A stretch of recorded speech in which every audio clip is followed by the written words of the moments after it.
Welcome back to the Blaster 6 Europe League, where we just in the break saw Leon play this game called Unmuted. They had operator voice lines and he had to guess which operator it was. And I prepared you two, saying that I had a voice line as well, one of my favorites in the game.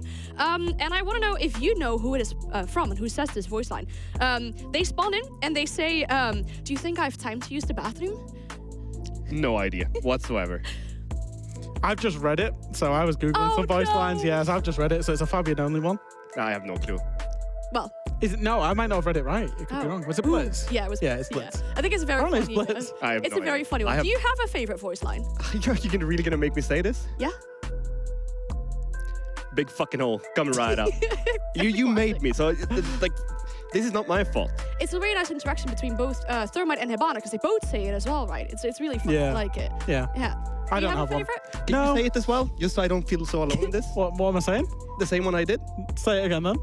You I can only say it one time per Okay, no, let's move on. Yeah, okay, we'll move on to the more serious stuff that we have, of course, tonight, and that is G2 versus Virtus.Pro. Two teams that have attended SI in Sao Paulo, two teams that did pretty well. I mean, our best performing EU teams at that event. So far in this matchup from G2, what are we expecting? Because we saw a promising result yesterday. It's more the G2 that we wanted to see. Yeah, it's a promising result. I mean, they're back on track to a certain extent. Like, they're coming back from what we think was quite a poor performance against BDS, but then again, everybody loses to BDS, right?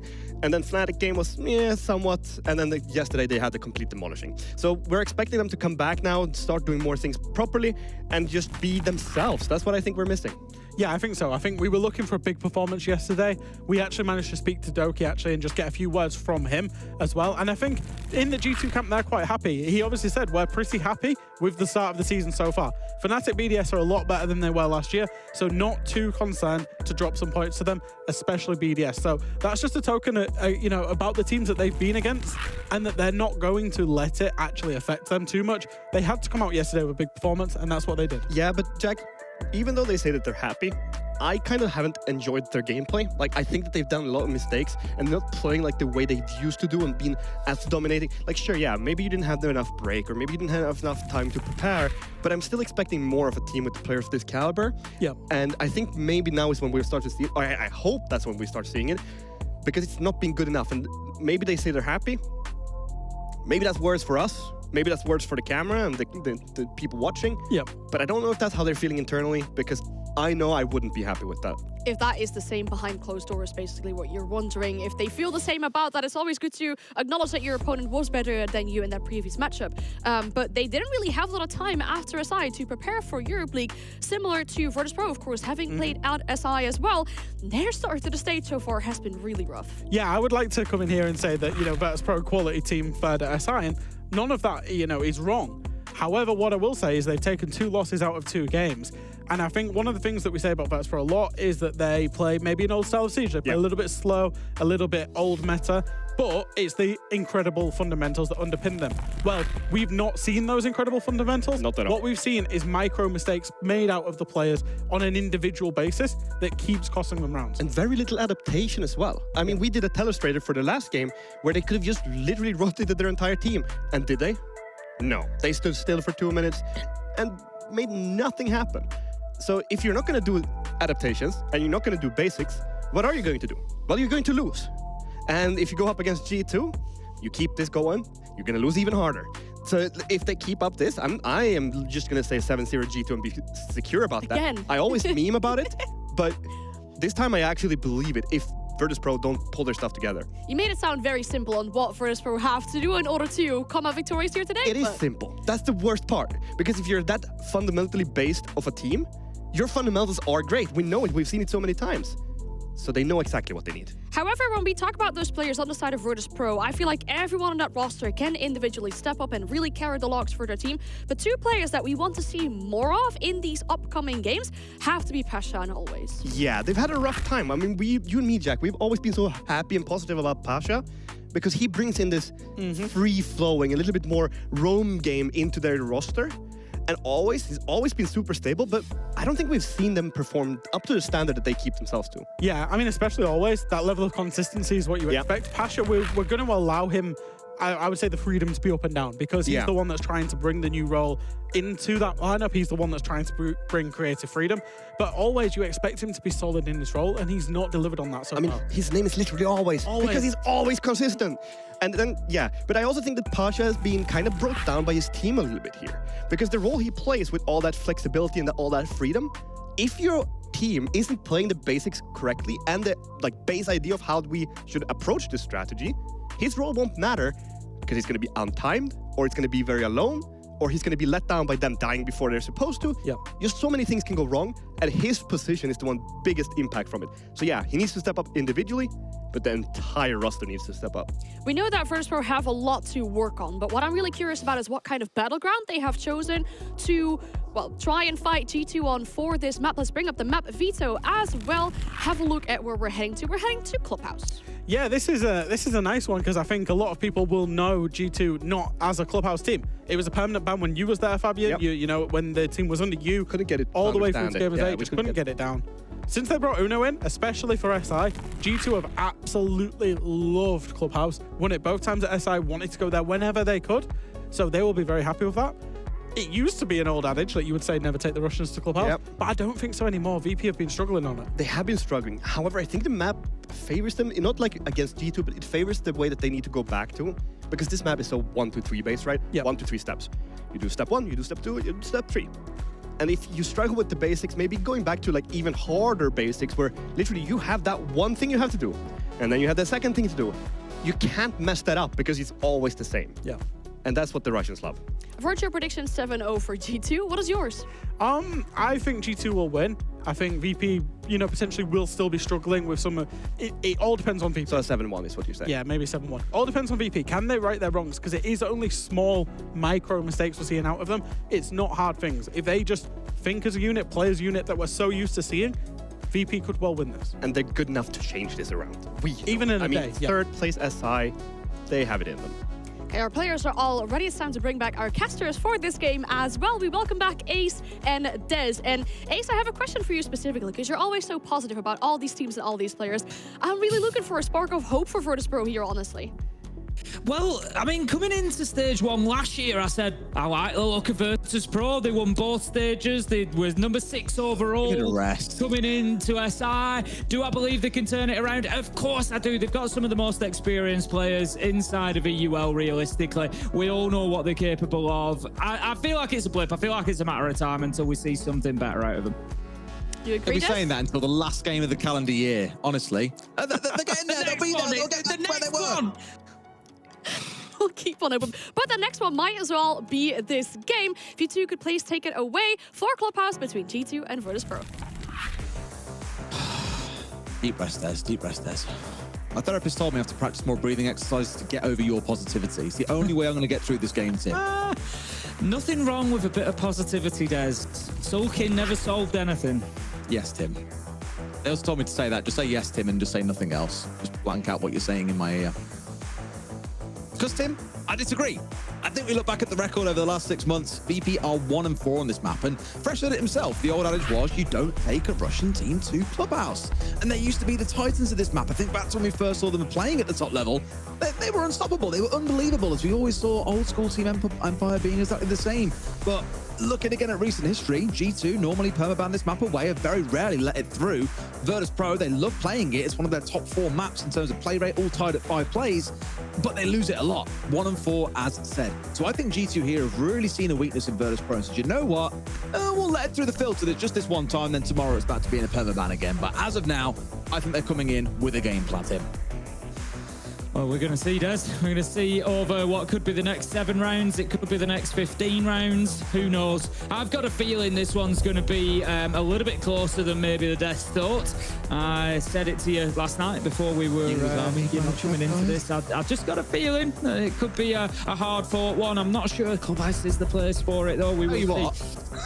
They are the most readable ban team in the world. All they ban, if you remember back at SI, I said to you, they banned 3 operators, Ying, Azami, and Valkyrie. The only reason they banned Valkyrie was because Azami was banned by the other team.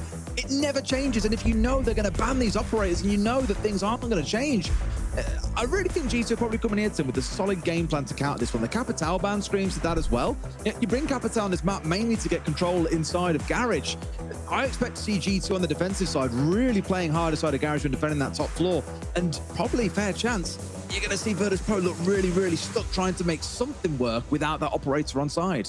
Yeah, I think that always the problem for Virtus.Pro is not only are they readable, you know, in things like the operator bans, they're often quite readable in terms of the strategy. It's something, you know, that the players of this roster under various organizations have done over the years and been known for. The fact that you know what's coming from them, they were just too good at doing it to stop them. But you just feel like, you know, that the game's caught up with them a little bit, and it still works a lot of the time. There's a lot of ability on this team. You know, Dan always, they'll carve through anybody, joystick on his day. You know, everybody will have those moments, but you just feel like the general quality across the league, you know, has really picked up as well over the last couple of years, and so it makes it more and more difficult to have that kind of play style of, you know, it doesn't matter if you know what we're going to do because you just can't stop us.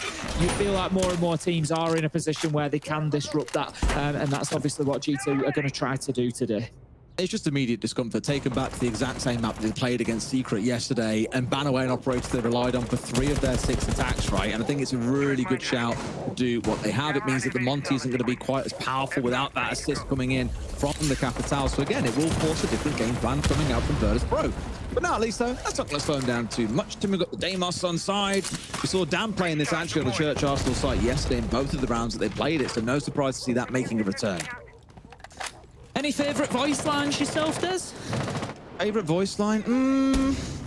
It's a real cop-out, but Habana saying the same thing as Thermite. The play that living death out of the operator. I really like the Mozzie. I really like some of Mozzie's lines. I think he's got some good ones. Godspeed, little fella. Yeah. Love it. Martin Coppin, the voice actor, actually plays a lot. Is that because you imagine is it because he's maybe cheering you on when he's saying that line? You feel like, yeah, maybe. Godspeed to me. Maybe. I can't say much to me, and you're both about the same height. We're both screwed. Oh, maybe that's what it is. Doke is going to be droned out there.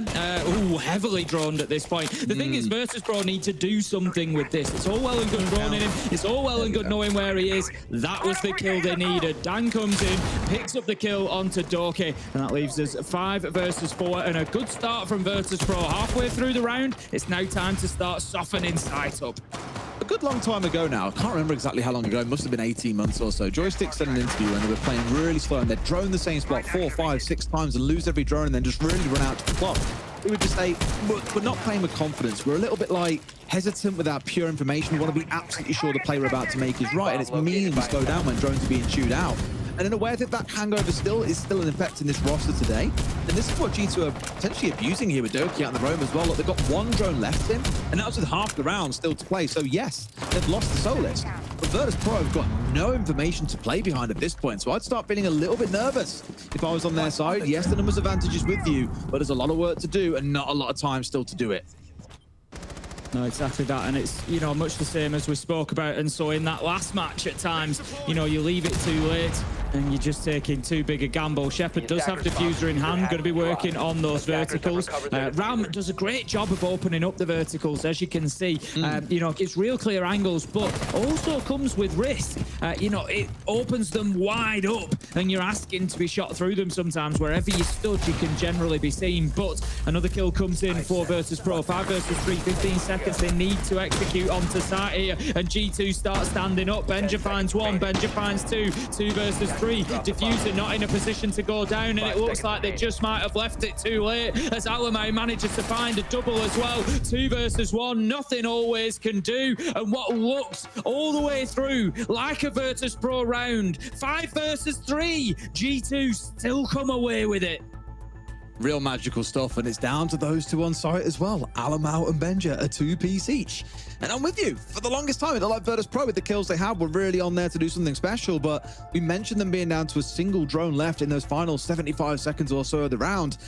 You're going in blind at that point, and it does rely a little bit on intuition. If G2 are mixing things up there and knowing what Virtus.Pro are likely to do in those moments, they can respond to it and react very, very well, and that's exactly what they've done there in round 1. Still, Virtus.Pro looking pretty good at clearing out those roamers, just got to do so with more drones being left on side and hopefully a little bit more time left on the clock. 10 seconds. Going to be heading into round 2 then, as you say, Virtus.Pro. It's very clear to us and no doubt to them, you know, what needs to change in rounds like that to get them won. And that is just taking those final steps quicker. The step 1 was fine from them, really. Yeah, identify where your roamers are, go in and challenge them, start taking some map control. They did that bit. They had a minute and a half to work on site. They had RAM, they had the verticals. They didn't disrupt, they didn't move G2. They were still able to play in some of those power positions, particularly inside a church. I'd maybe like to have seen somebody at the bottom of main stairs for Virtus.Pro. I don't know exactly what the hard breach situation was at the end of the round there, but again, open that church wall up, prevent them from playing in there. There's no verticals into church, and that's why players like to play behind the bar. That's why players like to play around the boxes inside a church, because they can hold blue from there and there's no verticals for them to worry about realistically. So you've got to open up the bottom of church wall at least to prevent them doing that, and Virtus.Pro just missing a couple of those key components. Joystick hoping to go fishing here and catch a player or two from G2 rotating back through bar. No one quite to be seen down this part of the map yet. Doki is down in the basement. A very fond memories of him playing, actually, making use of a good C4 from below when they were defending a bar stage site. Catching a player out at the very bitter end of things. Obviously here we're seeing ourselves up on the top floor, so he has got to worry about that cut across the middle floor. They don't really have visibility there. Virtus.Pro have got inside pretty quick and got control of the ground floor, at least out towards the west side. But I mentioned earlier, without that Capital inside, they're going to have to change the game plan a little bit here. There's no Monty on side like we saw them bringing along yesterday. So this feels a bit like a figure it out as you go kind of vibe. And G2 with things like the Vigil on side are just looking to waste that time and really run things down, hopefully catching Virtus.Pro out in the back. Yeah, I mean, Garage should still be takeable for Virtus.Pro here. There's no Wamai, there's no Jaeger, there's nothing to deal with any throwables for the players up on Catwalk. There's 6 flashes on the side of Virtus.Pro. They should be able to get up there and deal with it realistically. As it stands, they are currently looking to get themselves in from the construction side. It looks like Shepard might rotate over the top. He's got himself onto the roof, but Uno is going to pick up always to begin with, and Joystick, he gets himself a freebie. No doubt here's Doki going onto the cams and picks up. Tell you what, that is pro patience. For 2 minutes, he just stood around bathroom or around those main stairs, hoping to catch Doki working his way back through, and he's rewarded, if not late on. Shepard is in. Plant going down in the 4 versus 4 as another smoke comes on through, and Joystick has rapidly got himself inside a bedroom here and into a good spot. Virtus.Pro with the plant down now in a very commanding position, 4v3. That's great from Shepard there, just recognizing the opportunity. Virtus.Pro creating very specific space and getting the job done. Benja manages to find Joystick. He can start to push in on the flank now, but they're aware of his position. Pasha mows him down, and that's going to leave us 3 versus 1, all up to Uno. Unlikely to even find one as he steps in, gets cut down, and it's 1 apiece. I absolutely love that attack from VP. How often do you see, first of all, that used as a plant spot, as a primary choice, and second of all, the diffuser go down there with 4 players left alive for G2. Very, very unusual. And I like that from Virtus.Pro. They would just, that was surgical precision. That was, you know, we just need this wall and this angle held, and there is nothing they can do about it. And they were exactly right. Beautiful take from Virtus.Pro. Really beautiful stuff, I agree. And it's interesting looking at the stats across the last 3 games. They've only managed to get 2 plants down and win 3 attacks, Tim. Yet already they've found themselves with the plants on the board and 1 round win, really starting to build into things and already having beaten their average for plants and the average for attacking rounds 1. Just as you say, nice and focused, didn't need to overcomplicate things. Doki was potentially that thorn in the side, but Joystick just had his number all round long. Really, again, impressed with his patience, especially to hold around that main stairs and punish Doki when he tried to work his way back up. It's going to be the final defensive site that we're likely to see out of G2. Then over onto the other side of top floor, it will be gym and bedroom. They're going to have the usual cash CCTV hold, try and fight over that area for as long as possible to prevent the pressure coming in from the windows. Everything that they need to prevent the push up main stairs. Banshee at the top. They've no wall denial to speak of, so it's going to be absolutely free for Shepard on the thermite to go in and get those breaches. Can get CCTV wall, can move himself across, get the jacuzzi wall, and then they can start to push from multiple sides. And I'm looking really at this one for being that holdout towards the east side, be safe for G2. We see some teams be really proficient at kind of trapping and pincing those that are playing out towards Cash and CC in and catching 2 or 3 players on the pushback through construction. You sometimes see then site players swing out to construction to help them get back safer towards site. But it's the long angles I'm a little bit worried about, and already you can see members of Virtus.Pro starting to square things up. Joystick having shown some respect towards Benja here, of course, not defending on this site. Will have no things like the Wamai on side, but Benja a bullet at a time. Sees him taken down by Dan. Again, a good pinch coming on through. 60 seconds has gone by, but it's an entry, and it's Virtus.Pro in the lead. It is a good pinch, but it's a little bit frustrating. They've just seen him up on catwalk on the drones. They know he's in that position, and Joystick just walks across garage door essentially and takes, you know, 70, 80 damage health, and that leaves him now in a precarious position through the rest of the round, and it just felt a little bit unnecessary. But Virtus.Pro taking that ground well. Doki, however, on the flank is going to be spotted out by that drone again. They need to deal with him here. Get in there, get aggressive. They know he's the top of red, but no challenge is going to be made. Doki able to move back. Virtus.Pro just moving a little bit slowly again. They are. It's a minute and a half, and to be fair, it's hard when you've got 3 players from G2 playing out this side. Like, Benji was there to play his life and nothing else. There was basically 0 chance he gets out of there alive unless he picks up 2 or 3 kills. But as they realize the garage is completely lost, as they know that the breach is being held and that pressure's going to start building at bottom red, that's when G2 say, right, back to the next layer, let's step back, and now we're trying to challenge inside of construction instead. So it's, again, all about punishing that slow play style coming up from Virtus.Pro. It's working well, but you can't bleed too many players. Benja is enough, and you're expecting to lose him. If they'd lost Doki, you start asking questions then. You can see the jacuzzi wall nice and open. Shepard just making sure that the camera's been taken down, and then he's going to hold his angle onto main stairs for the time being. Just waiting for the rest of the team to position themselves around him. Not going too badly for Virtus.Pro in terms of map control, but as I said, once again, it's going to be time that is the problem. Pasha taking a lot of damage there as he tries to move on in towards Master, and with 20 seconds left to go, there's not much of a choice. Always does drop, finds Virtue. Doki Uno finding one apiece though. Doki closed out in a trade. 2 versus 3, 15 seconds left to go. Joystick low health, trying to work his way in, and that is now the problem for Virtus.Pro. It's the low hit points. Pasha has an opportunity potentially to put this down. Uno, he's trying to work from underneath, but he can't find the angles that he needs, and the plant will be successful. It's all up to that man on the rappel, Shepard. He's been waiting for his moment for the longest time, and it comes. He gets an essential kill, and it's now 2 versus 1. Uno up main stairs, knows he needs to challenge onto Shepard, but it's such a difficult challenge to make. Pasha's ready for a swing as well, but Shepard all reliable. Breach opened up, off on the rappel, 2 kills, bish bash bosh, job done. Great stuff from Virtus.Pro once again, even with the slowdown efforts coming out from G2. It was, you know, it was good. I was a little bit concerned at the time that was left. I still think that's a factor. As I said, if they leave it to the last 20 seconds every time, they will win some rounds, but they will also lose some because of it. And I think if they could just give themselves that extra 10 seconds, that extra 15 seconds, coming in at 30, 35 for the final execute, they're going to find when things go wrong, they've got that second option. They've got that second bite of the cherry, so to speak. And it's just been a tough start for G2 as well. Overall, they've been getting a little bit beaten up in rounds that maybe that one they probably feel like maybe they had a good chance of winning, but ultimately it's 2-1 to Virtus.Pro, and they've got themselves the advantage. I think it's one of those where whenever I've spoken to Doki at events before and spoke about Virtus.Pro, I'm always, they are this slow team. Why do you think they do so well? And he's like, they're just scary. Like, they come out at walls at you, they beam you down. There's very little that you can do about it.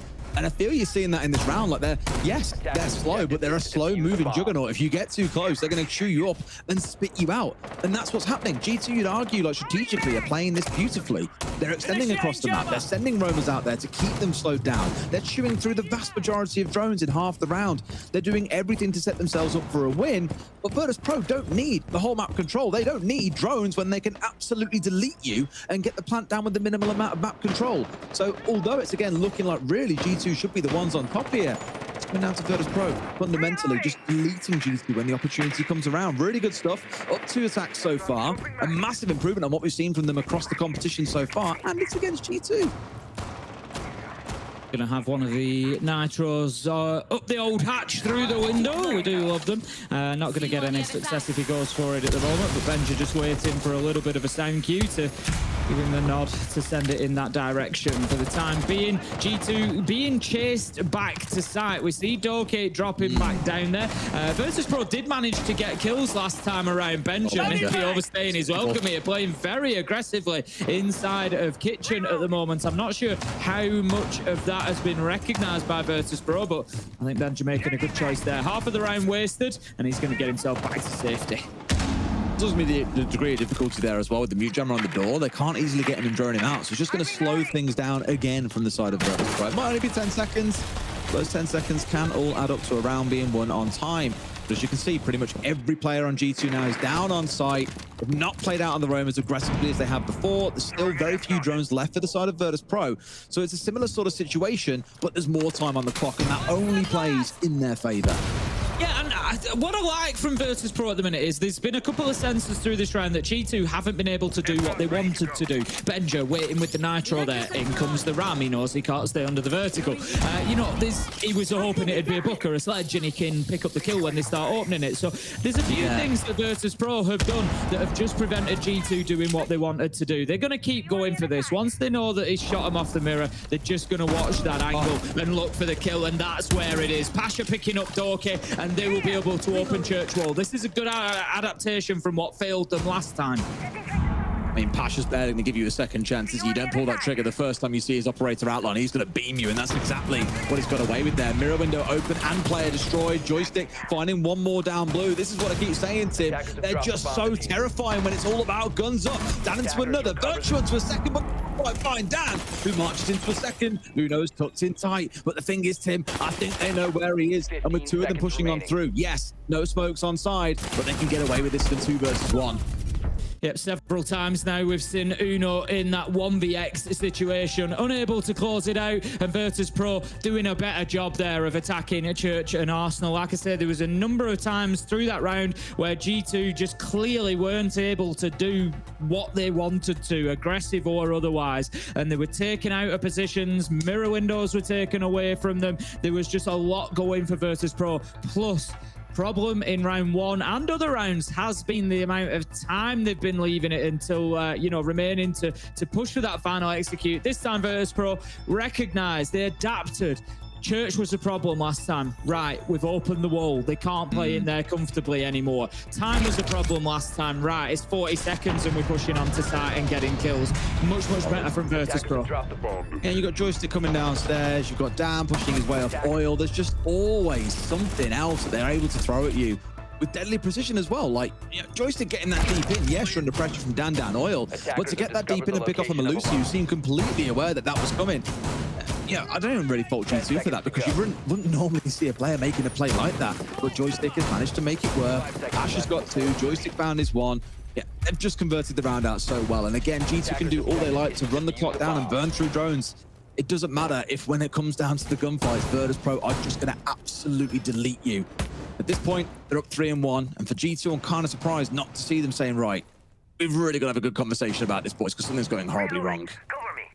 No, exactly. It certainly must have been part of the thought process. Alamau is going to be out in strip at the minute on the Oryx. I'm not sure whether he's been picked up on a drone or not. It doesn't look like that's the case. Nobody from Virtus.Pro is sort of flooding in that direction. If you know, recognize that there's a defender in that location, it's pretty easy to section them off and have them trapped and stuck, and you can just go in and deal with them. So that would suggest that they're unaware of Alamau's presence. So just wait for an opportunity later in the round for that Oryx to cause a problem.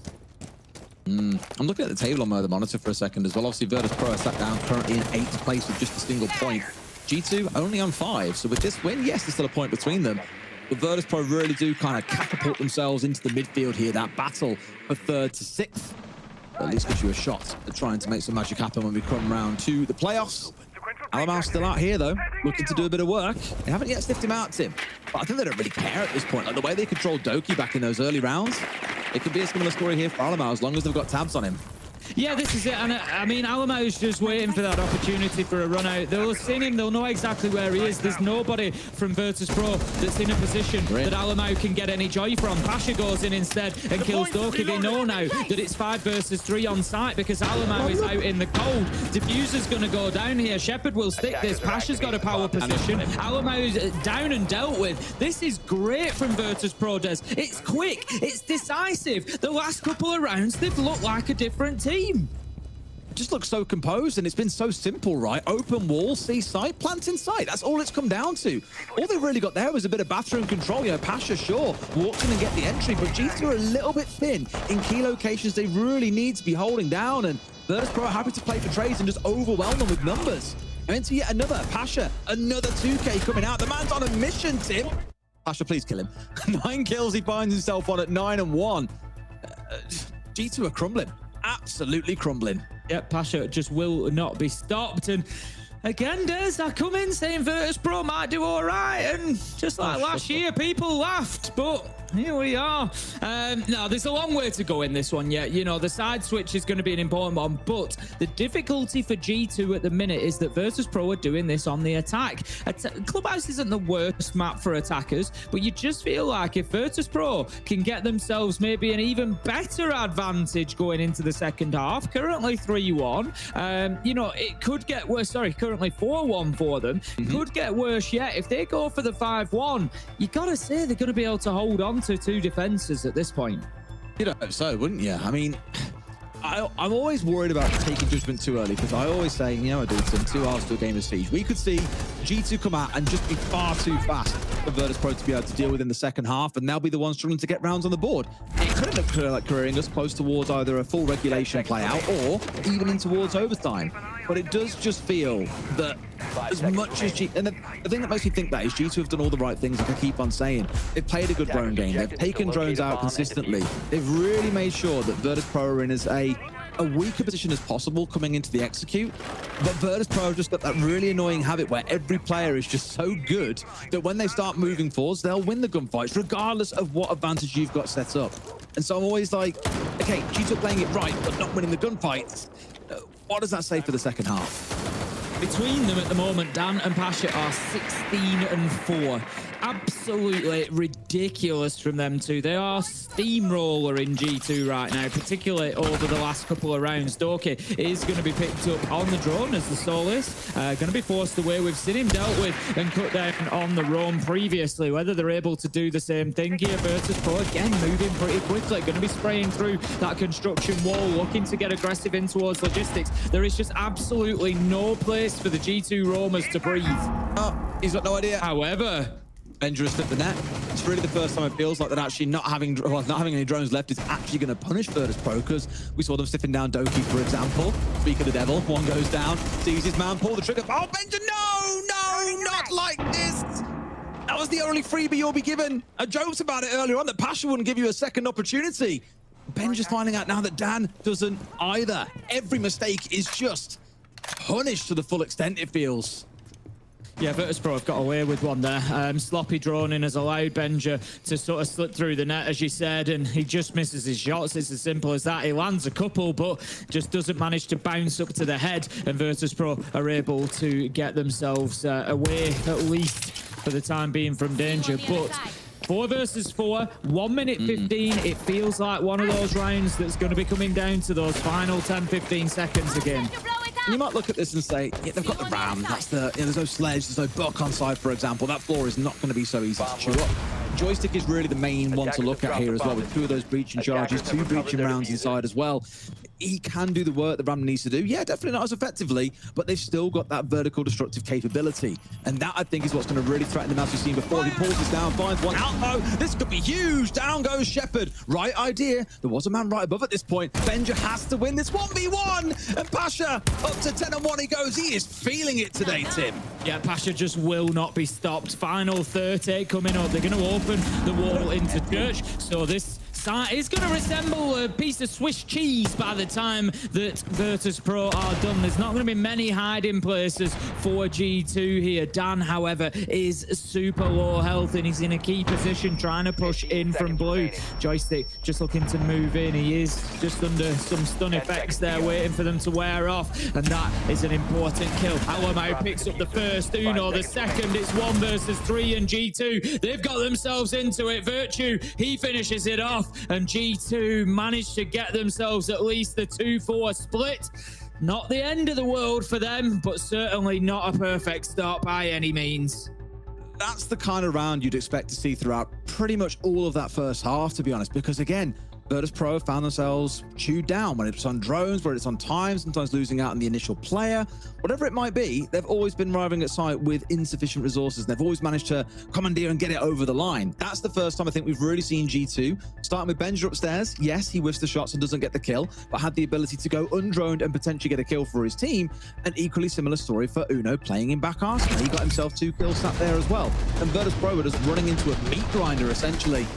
That is such a stinger, by the way. Honestly, such a stinger. But again, I feel that's the first round that's gone the way that you'd expect based on the work that G2 did earlier in the round.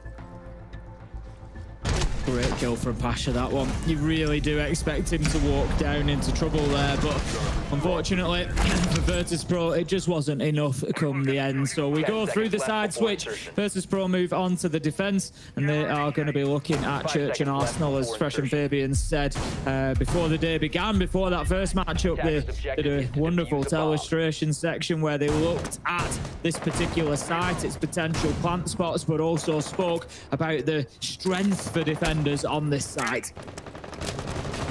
All right, let's see how things set up then.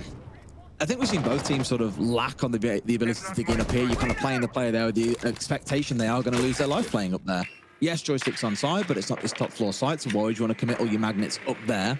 So always really is the one playing in a spot of risk here. They know that he's on catwalk, and now the question for him is, how long are you going to hang around for? Are you willing to play your life, or is the goal to fall back? And by the looks of it, fall back has been the start. He's moved his way up towards the top side here, knowing that G2 Sharks will start circling. Drone activated. That's an unfortunate drone throw. Just going to see that disappear. It'll just, the thing is, it's little things like that that can add up. It's another 10 seconds to get that drone into the position that you wanted it. It's, you know, you look at the end of the round, and if it's 10 seconds that they needed, then it is things like that that can add up along the way. Pasha is going to be playing in bar for the time being. So we're a minute into the round, and Virtus.Pro still haven't been forced back to site completely. Oh yeah, but they are slowly getting themselves chewed back down towards it. You look at the drones in the top left corner of your screen, they are also chewing through those in a very similar fashion to what G2 did back in the first half. Only 4 left on side here, and the final one of those being brought out here by Alamo in the middle of the round. Uno's in a good spot. I was going to say, if he's looking to push down here, I'm feeling nervous that he's trying to go too soon, but it was to just get rid of one of those Goyo canisters deployed by Pasha. Ah, no. Going to be spotted out there. Information is key, of course. The question is, how can they use it? Uno just looking to move in behind that flash. 1 minute 15 hatches that are still not opened yet. G2 just want to get themselves moving here. Joystick, hold of blue, looking to get aggressive up here. He's just checked the cam. He knows that it's clear. He can move up on the flank. The drone isn't really going to predict that movement potentially. And G2, they could find themselves getting hurt here, Des, without a proper flank watch in place. Oh, they couldn't. Joystick starting his move. The thing is, he can't now go and play on the hatch inside a stop because I think it's been left closed up. I didn't see. In fact, maybe he has been back over now because Uno's down from 14 to 6 on his ex-Kairos pellets. I think his priority was kitchen, but I saw him skip it in stock, and I was like, it'll take 2 seconds to drop them on there and get it opened up, mate. But for that point, chose to skip past it. Ben just the one to watch, of course, on the Ossa. Those shields are really going to be what they use to try and pull and execute off here, Tim. But we've only got 30 seconds to play, so I hope that plan starts coming together soon.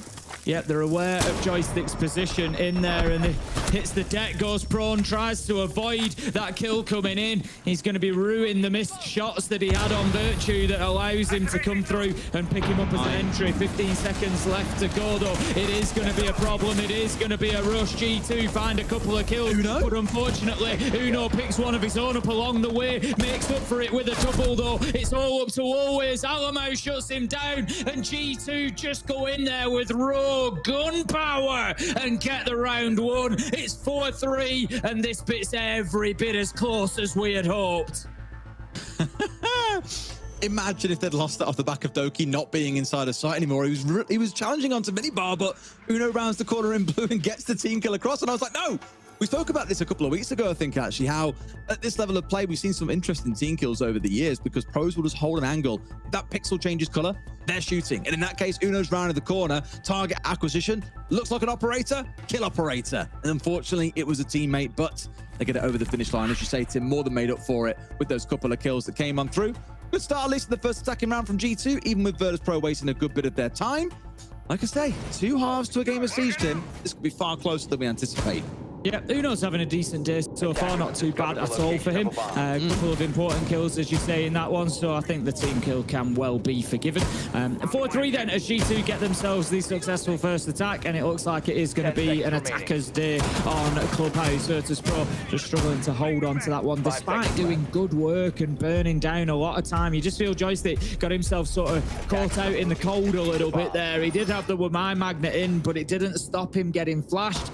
Just made it almost impossible for him to make that challenge and give G2 the in that they were looking for. So we go into round 8 this time, and we're going to be heading up to the top floor for G2 to try another attack.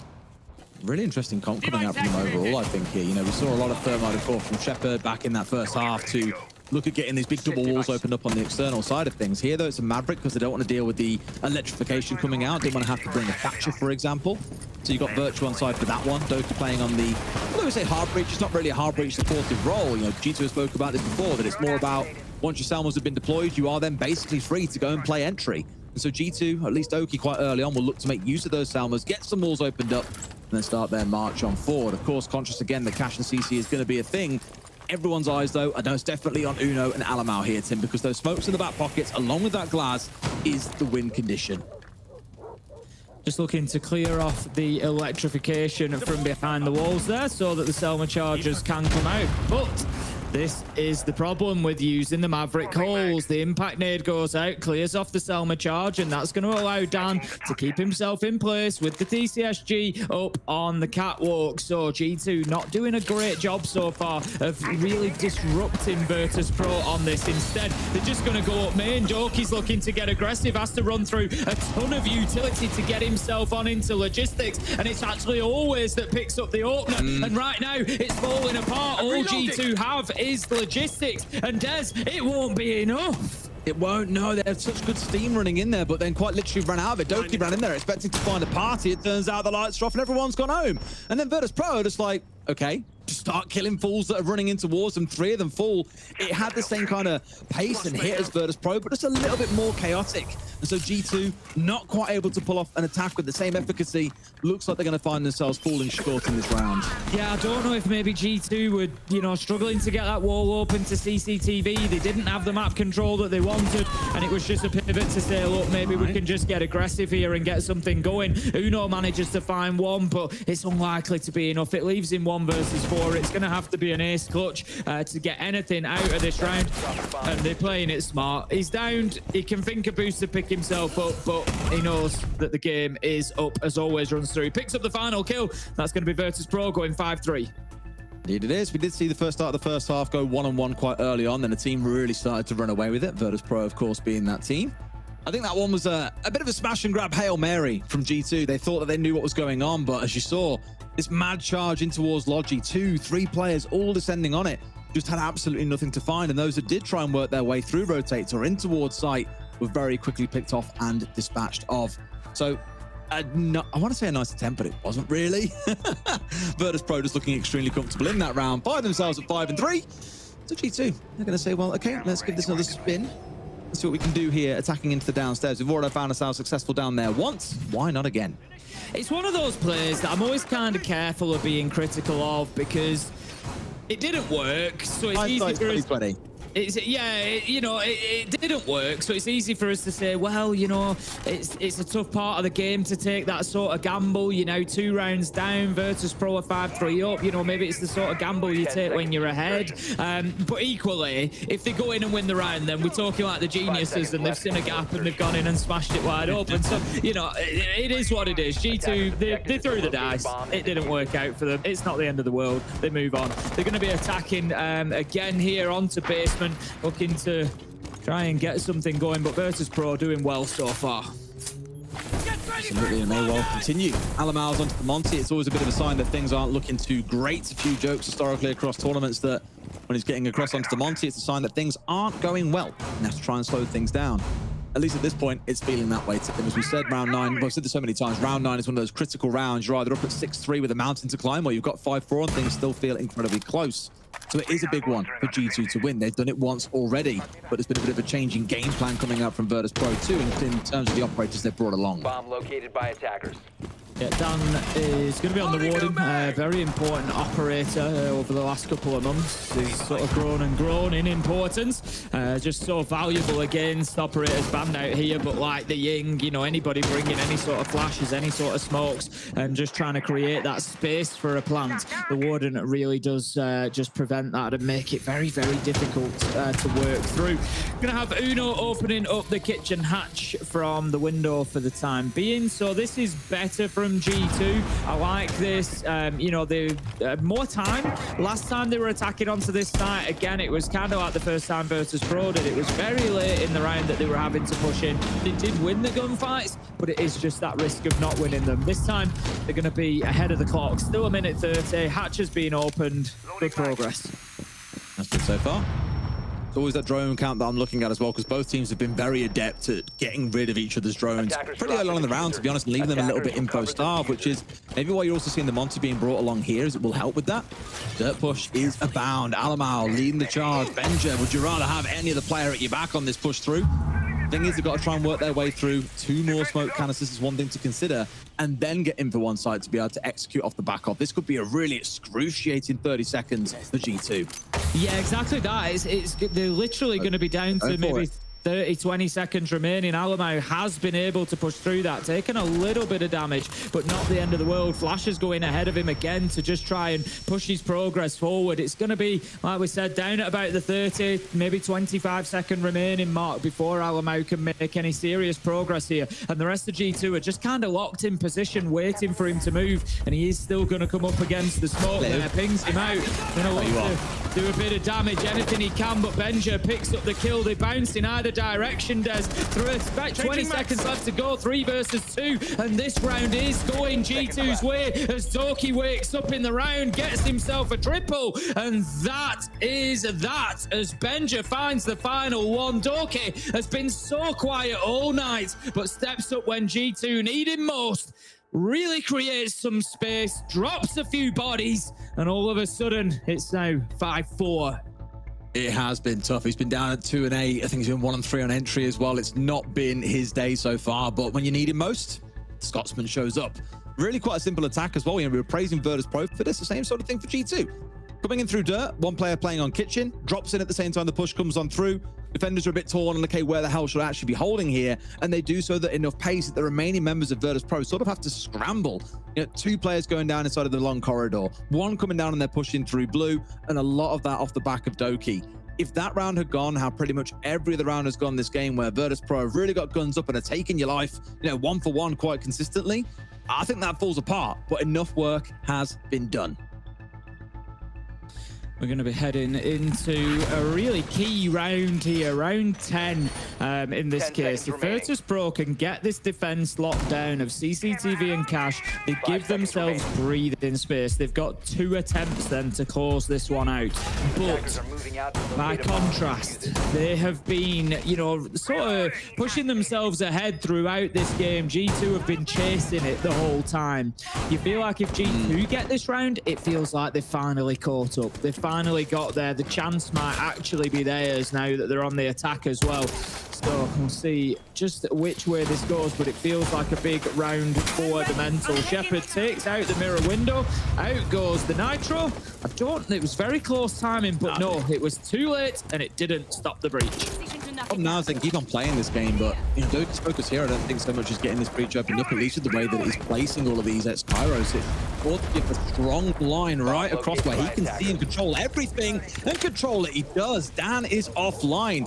Bit of a blessing that there's no Ying on side here, Tim, because it's been banned away, or they'll be able to chew through this team without the Warden.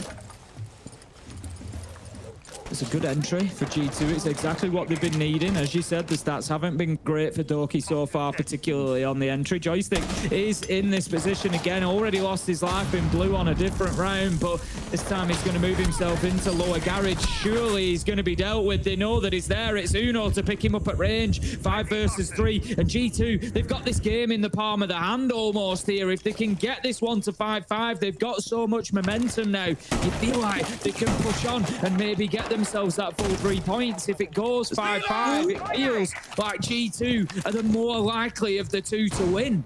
I must say, Pasha is playing such a dangerous game. Uno was watching. He was on the rappel, waiting for one of these windows to get smashed up. And Pasha, I think, clearly must have chose the right window because he wasn't immediately shot at as soon as he stood there. Well, hovering back. Oh, in from below as well. Benja, the second pump goes into him, but it's only about 10 points of damage. Nowhere enough to finish him off as strong as they might be. The nades are over the top, and so is Shepard. Sorry, always over the top, but is Shepard finding one back on the other side? 2 left standing here. Timothy pouring back pocket. 3 smokes as well. They can hold G2 at bay, but for how long? G2 have got everything they need. They've got the breach, they've got the garage, they've got the diffuser in hand. They just need to get it into position and put it down behind the server stacks. And they can't give away a cheap kill to Shepard here. And that's almost what happens. We can see a nade just going to be coming in here, making it difficult for him. And that's exactly what the new nades do. They dislodge, they move, they force people into bad positions. Uno takes full advantage of that with a triple in the round. Alamo picks up the last, and G2 level things up at 5-5, and this is game on.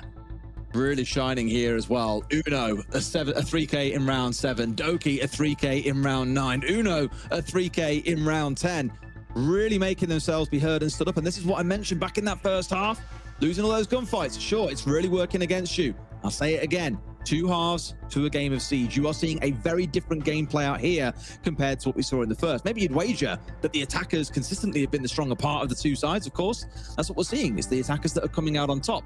But the teams, although they swap sides, it's been a complete and utter turn in fortunes for G2. We could be going, Tim, towards overtime here. And many that I've seen on Twitter predicted an 8-7 for this game.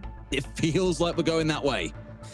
Certainly could be. Tactical timeout, of course, coming in for Virtus.Pro here. And not too much of a surprise. It's been a difficult couple of rounds for them. I think one of the problems that they need to address is that they've been unable to hold on to key areas. They were unable to hold on to blue when they were trying to defend on the basement. They were unable to hold on to dirt. That was dealt with well by G2. In that round, they were unable to hold on to garage catwalk. It was, you know, they were there till about 1:10. We see here always being cleared out. They were unable to keep the breach. You know, that was dealt with very well by G2. Red stairs by the end of it. Shepard was forced out and Alamo was able to walk up there. So Virtus.Pro, they need to, whether it's by utility, whether it's by winning gunfights, whether it's by flooding it with, you know, manpower, whatever it is, they need to identify these key areas and do a better job of holding on to them. You know, if they're trying to hold on to garage catwalk, they had Joystick down in lounge and down in lower garage, and he was a little bit over aggressive maybe. He lost his position, and that then allowed the push on to always. They need to be keeping hold of that ground. A rehost coming in here, so a couple minutes to get ourselves back into things and set up. Not really much longer than that.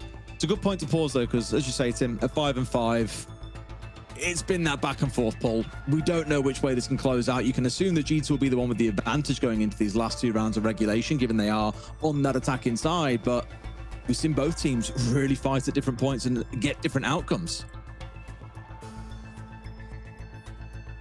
I'm not sure how much the tech pause here is going to help or hinder G2. You feel like, I mean, they've plenty of, you know, they know what it's all about. It's not going to affect them too much, but they've just had so much momentum over those last few rounds. They've got 3 in a row nearly. You know, they are starting to find their feet and to really move forward. Uno particularly going fantastically well at the minute, and you just don't know, this little bit of a pause, you know, we've spoke about it many times, players get in their heads. I suppose it, you know, they've got to keep a positive outlook of, you know, this is giving us breathing space, we can come back in here and win these, but yeah, you just don't know who it's going to impact more sometimes. Absolutely. I mean, imagine with the momentum on their side, I'm with you, it probably affects them more than anything else. Of course, you can't talk during these tac timeouts. It's only during technical timeouts you can't talk. It's during tac timeouts that you can. You may well see sometimes teams call a tech timeout immediately off the bat. Or honestly, a tech timeout off the back of a tech. This is too close to words. Tack. It's all the same, Des. It's all the same. Let's talk tic-tacs and tactics, the whole way through. But again, sometimes your teams call that in, but you're not going to see that here. We've just seen, of course, Virtus.Pro have that opportunity to have that conversation about how they get this one over the line. I just think looking at it, again, standings, looking back at, as we spoke about earlier on, Virtus.Pro are down there at the bottom right now. They're tied on 1 point with Wild. This for them, if they can get it over the finish line, pick up all 3 points, does put them straight into the mid-table, tied on points with Fnatic, who of course we're going to see play as well at some point too. Ents and then Wild will be the 2 teams left right down at the bottom of things, and it becomes a bit of a scrap here. Like, I think the guys in the desk were seeing BDS are way ahead of the pack. Then you've got like 4 teams all sat on 4 to 6 points that are still very capable of fighting for that second spot, even if BDS, it does feel, is charging off into the sunset. This is it. There's still plenty to fight for inside of EUL, but they can't leave it much longer. They've had the wobbly start. They've had the 3 play days. These are the games that they now need to start winning. If we look at the matches going forward for Virtus.Pro, G2 today, ITB, ENCE, they're going to be looking at an opportunity here. If they can get something against G2, they'll look at ITB and ENCE and think they're teams that are, potentially fighting for that mid-table with us, ITB particularly. This could be a really important sort of 6 or 9 points across the next few games before they have to face off against BDS. So yeah, for me, it's really essential that Virtus.Pro come out and finish the job here. They've had their opportunity. They've been ahead of things for the majority. Let's not forget they were 4-1 up at a point. And G2 have reeled them back in from that. And there's no 2 ways about it. Virtus.Pro come away from here with nothing. They're going to be kicking themselves. You saw as well, Tim, but just as our game got underway, all of the new R6 share skins came out, and all of the seems so there's far some beauties. Absolutely balmy for them. There's some beauties, that much is for sure. Definitely worth a look over. They're the ones that, if you're not familiar with them, the teams are able to design and design their own gun skins, uniforms, and it gets released in the game. And obviously, some of the proceeds then go back to the teams. So yeah, they always, there's always some absolute bangers in there. So it's definitely worth a look. G2's, I think, is it's one of my favorites, definitely. They're Fnatic, of course, it's great to see them back in there with the skin as well, but G2's is this kind of pinky purple, blue, sort of turquoisey, samurai dragon sort of vibe skin. It's absolutely gorgeous.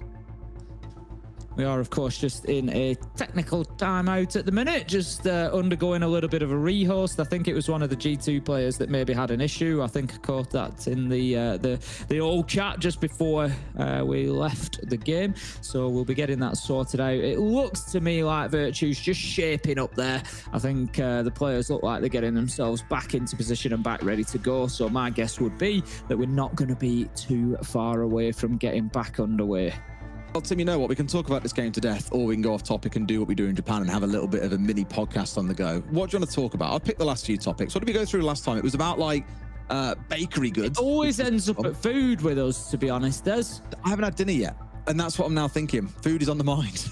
Well, I've got a number of options for food afterwards. I've got some leftover pizza, which is definitely in with a shout. I've also got some crispy shredded beef in a spicy sauce with some rice that's in with a shout as well. So yeah, it's leaning that. Which one out of those 2? Which one's taking your fancy right now? I'm thinking, because there's not a huge volume of either, I could well eat both. That's a lot for a little man, Tim. I know. You'd be surprised at the number of calories I pack away in a day. The big question that comes out of this now is, where's the pizza from? It's the takeaway pizza. Yeah, which one? The other brands are available. That goodness. I'm not going to dox myself by releasing my local takeaways. That puts it down. I don't know. See, I have this debate all the time, about where the best pizza is to source, at least in the UK.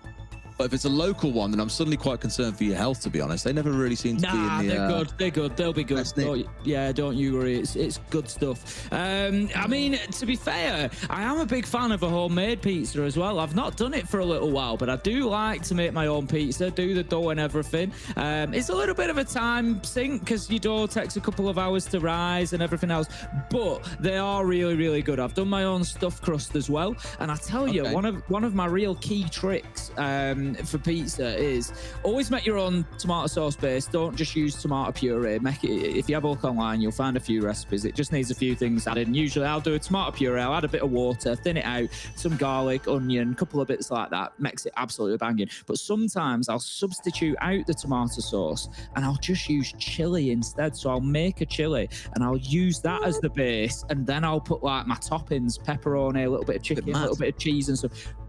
It's brilliant, Des. Honestly, it's the future. Sounds like a chili pizza invented in the north, mate. It's serious stuff. Chili pizza. It's fantastic.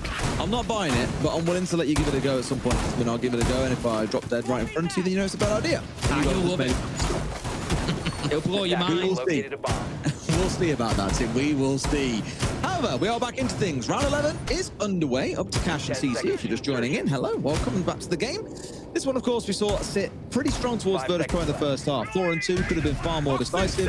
G2 have swung things all the way back to a point that we're guaranteed to see all 12 rounds of regulation. And who wins this one? Well, so far the attackers have been doing pretty darn well. So if you're really a betting person, you'd be saying G2. But Virtus.Pro, after a little bit of a tech timeout, oh my god, again, a tech timeout, may well have broken that morale a little bit, slowed G2 down, removed some of that pace, and you could see them come back with a bit of a vengeance here. Just seen Doki opening up the breach from serious range there. Not going to be taking any risks, careful of any potential peaks. And then we'll be getting up on to the rappel to watch on in. Doki did manage to get the entry from this position last time around. Is going to recognize the drone hole being held. Just scoots over there, very clever hiding of the drone behind the pile of debris there, and just going to look to open that breach up even further. So G2, again, good whirly work being undertaken. They're going to be straight into construction here, Des. This could be an aggressive one from them. The problem is they've got to deal with that mirror window set about, which will really impede the construction side push. Also got Dan sitting close, C4 in pocket, ready and waiting. So now the question kind of goes back to G2. Ball's in their court. What are you going to do? And given they've got a Thermite on side, we saw a bit of a crazy one of the Ace and the Maverick early to try and get things opened up when attacking gym and bedroom.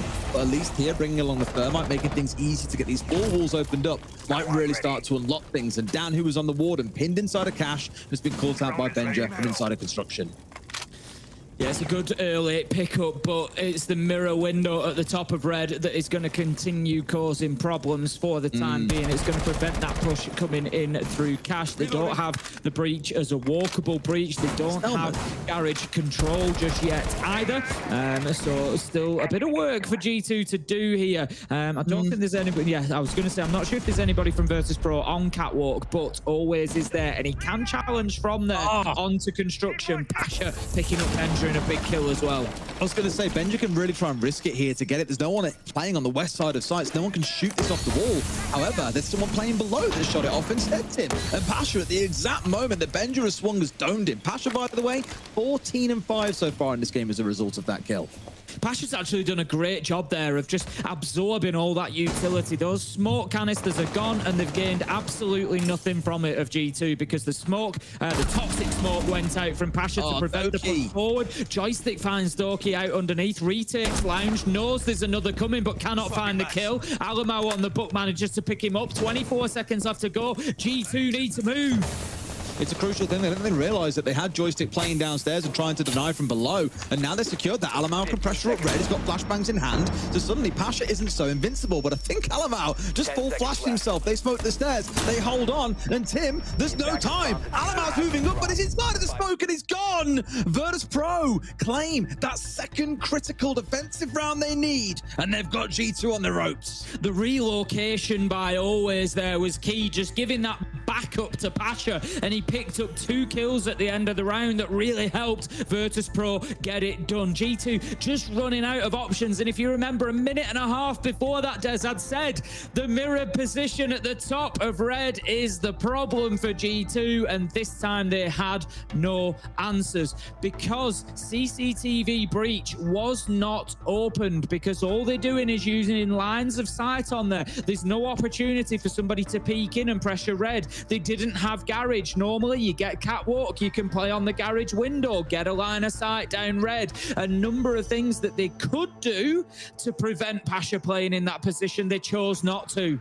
They didn't have an Ash, they didn't have a Carly, they didn't have either of those drilling gadgets that could have shattered the mirror window. So Pasha was able to remain in that power position, and he played it beautifully. When the smokes came out, he sent his toxic canisters into position to prevent them being able to push at that moment. He sprayed fire through the other smoke to hopefully catch anybody who did try to push in. And it was just really well played from Pasha, from Virtus.Pro as a whole, because the setup was great and G2 didn't do anything to break it down. Device activated. Right. We find ourselves here again, defending upon this top floor, but it's gym and bedroom this time around. The extension out towards Cash and CC we've spoken about a few times now. And a good read coming in from G2, acknowledging that electrification may be on side again, so it's still keeping hold of the Maverick, and they've got the ace on side, and Tim, they've got the thermite. That was missing the last time they attacked on this site, but acknowledging the thermite very, very effective when it comes around to these non-electrified walls. Loki's going to do enough here to get this one opened up, at least on the right-hand side, and wall will be fully opened up. So pressure already being exerted here, and it's 30 seconds onto that extension coming out from Virtus.Pro. I mean, the G2 are making good pace. Yeah, that's much better. Just, again, makes it more difficult for them to stay in that position. G2 can now start using the windows a little bit because they know that Virtus.Pro are not playing inside of CCTV. Always is going to be forced back here. I think the call has been made there. Pressure is mounting. Logi's been open. Construction wall is next. So Always takes his opportunity to dip back. I think it's a good choice not to give his life away in that position, but at the same time, it is very, very quick for Virtus.Pro to drop back. Something being opened up. I've done this a couple of times. You saw it last time around. I think it was Virtue on the Maverick previously who used it more to kind of pivot and put a bit of threat down. It's always that constant worry as the attackers, the defenders. Is there someone outside of there? Can they pressure in through? This time around at least fully opened up as well, so they have that as an avenue to get themselves inside of construction. Probably don't want to go blind bolting in there just yet. Want to make sure that at least the rest of their team has moved on forward and secure construction, and that no one can pressure them from inside of Logi too. Again, Doki just trying to pressure construction, just concerned about kitchen window here. I don't think there's anybody down there that's going to be pressuring him, but maybe just a little bit of information, a little bit of sound that's just causing him some concern. As I said, they can use the windows now that CCTV wall is open. That's what they're going to do. It would be a big risk for Virtus.Pro to push in there and try to take Benja out of this position. So not one they're going to be taking for the time being, but time has been a factor over the last couple of rounds for G2, and it seems to be continuing here, Des. Down to 45 seconds. They've still got Shepard in the middle of bedroom. Alamo, however, manages to find Dan, but joystick Shepard, that position that wasn't cleared, leaves us 3 versus 3.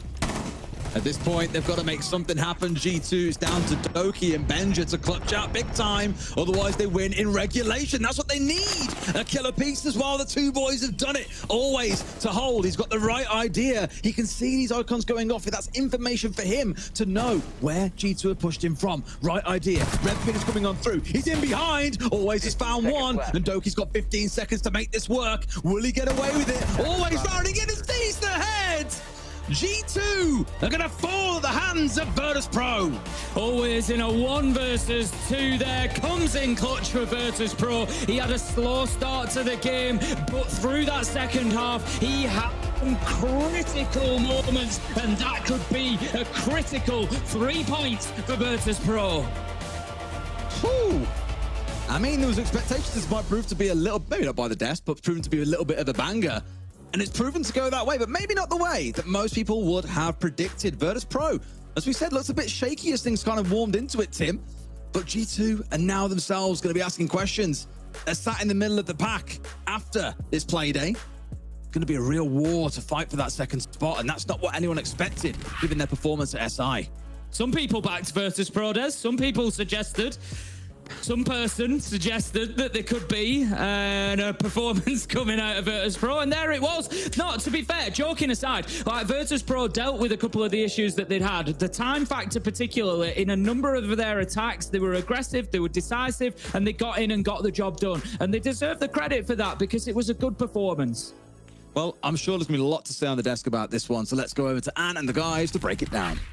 Thank you so much. Virtus.Pro picking up some much needed points in regulation as well. They must be feeling really happy about themselves. They should be happy because they picked themselves up immensely. Like, we've been complaining so much about them in the pre-desk and like, can they come back from this? And if there was any team that would come back with it and show that they have the basics back on track, it's Virtus.Pro. And I do just want to set something straight. Some of us did say that we thought G2 might win, but we said VP will come back quickly. This was a team that was never going to be down for long.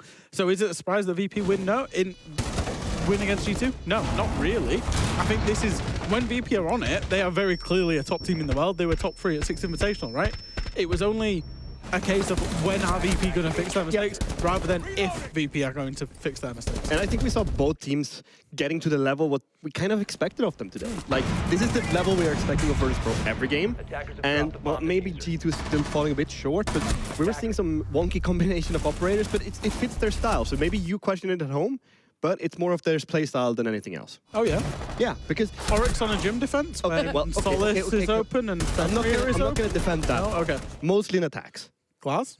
Yeah, because that's the sort of team that G2 is. They will be able to flex around operators. They will be able to kind of pull a plan out they have just made for themselves that, okay, we're going to try this, and then they go execute it. And I think that a bad plan executed as 5 players is much better than a good plan executed alone. I'm just hearing a lot of excuses. What about this plan that was executed? Was that a bad plan executed badly? Yes, it was a bad... Huge clutch, by the way, from VP. Yeah, wow. To the fact, the fact that you said they get that clutch done, they get it done in regulation, means, one, that they get 3 points, but it also means that a direct rival for those top 4 slots in G2 don't get any points. Yeah. The round goes the other way, it's overtime, maybe they win, maybe they don't.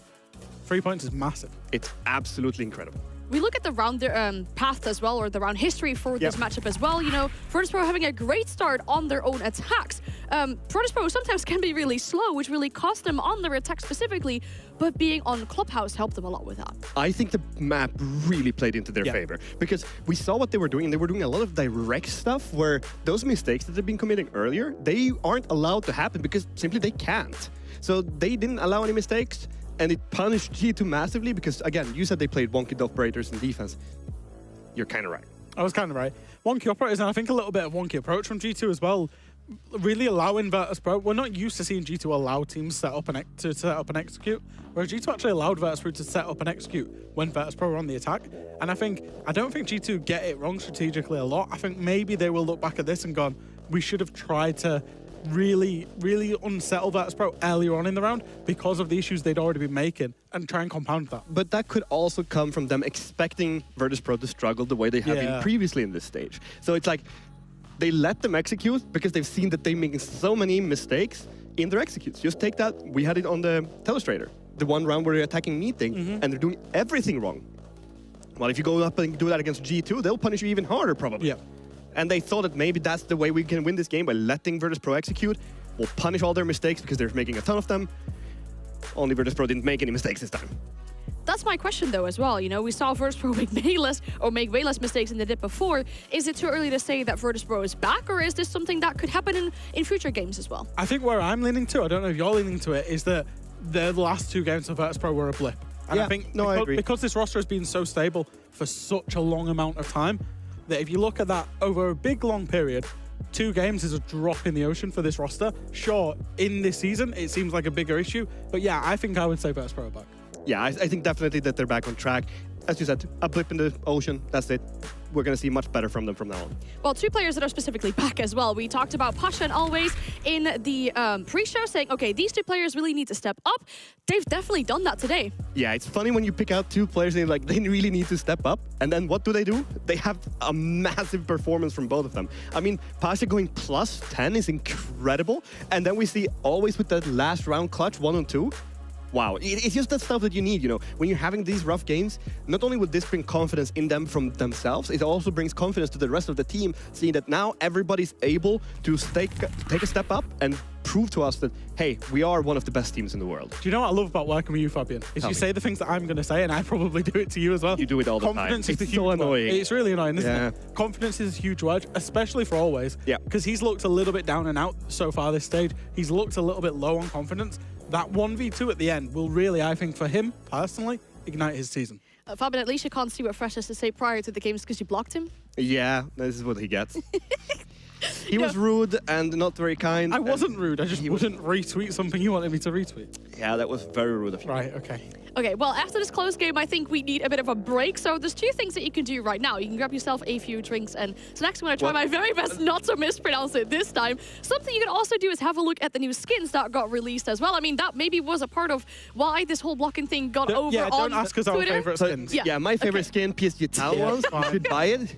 I've said it makes you a world champion, like just by association to me and Penguin. So, yeah, you'll be an SI champion if you get it. I'll take it. It's probably closest I can become to being a SI world champion. You're now an so SI I'll take champion. it. I'm Good to not hear. part of this. I'm just You gonna would stand never back. win an SI champion, no matter how much you tried. We said 7 new skins, but that of course also concludes our game right here and right now.